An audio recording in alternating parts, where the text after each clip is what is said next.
We all learned about Galileo in elementary school, considered to be the father of modern science, who argued that the earth revolved around the sun. Seems pretty straightforward to us today, but it sure wasn't in his era. In fact, for some odd reason, it contradicted the doctrines of the church, which taught that the earth was the center of the universe and everything moved around it. Poor Galileo, because he wouldn't relent of his heretical belief, he was placed under house arrest the remainder of his life. Sadly, if he lived today, he'd be linked with Anthony Fauci or George Soros, maybe even Hunter Biden.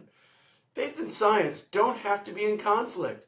Many great scientists had strong faith, such as Isaac Newton, Louis Pasteur, Johannes Kepler, and even today, Francis Collins, the former head of the Genome Project.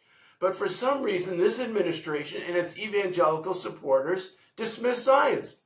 Robert Kennedy, a famous anti-vaxxer who was running the Department of Health and Human Services, fired all the department's expert committee members and replaced them with several discredited anti-vaxxers. The COVID vaccine, which they criticized, saved over 19 million lives. Imagine how much worse COVID could have been if not for the remarkable production of the vaccines in record time. What happens with the next pandemic?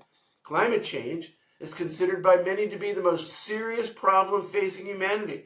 Yet this administration undermines and eliminates government programs that address climate change and supports coal, oil, and gas production that pollute the environment and heat the earth. Genesis makes clear that we should care for the earth. Jesus' followers should be at the forefront of protecting the environment. Almost all major economists warn that Trump tariffs have shaken world trade and will raise prices. Tariffs in the 1920s and 30s contributed to and lengthened the Great Depression. Rather than make America great again, these policies will make America despair again. Maybe it's time to reread John Steinbeck's The Grapes of Wrath. I don't think Galileo would do well in Trump world. If he was with the U.S. government, he surely would be fired. To learn more about politics and the gospel, consider my new book on Amazon, How Politics Has Distorted the Gospel.